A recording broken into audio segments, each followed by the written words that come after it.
I'm curious what you think. David Grush was another one of the witnesses who sat there with you, along with David Fravor at the hearings, at the UFO hearings.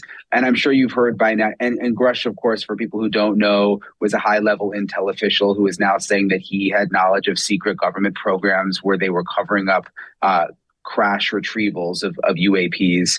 And he has now come forward and had to talk about the fact that he had PTSD at one point after serving in Afghanistan, because there was a report that came out sort of trying to discredit him in a sense. His medical records were leaked through a Public Information Act. What do you make of that? I mean, a lot of people are obviously feeling bad for Grush now that he's having to sort of explain, a PTSD situation that so many other veterans have had. Yeah, it really is really a shame to see that this play out in this very public forum.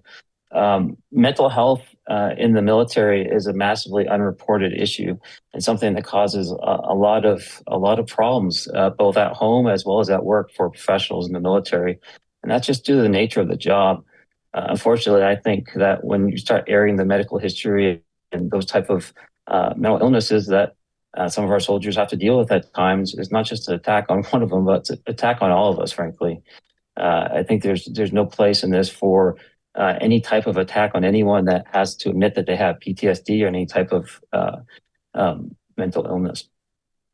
Yeah, and David Grush has spoken about it. He spoke about it to us in the interview we did with him initially. I mean, it didn't seem relevant to us at the time, like you said. I mean, so many service members deal with PTSD, and also the fact that it was very clear that after he was treated for his PTSD, he was able to keep his high-level security clearances, keep working, even I believe got promoted after that. So, I don't think it's fair to sort of use that as a way to say that he, is not telling the truth or something like that.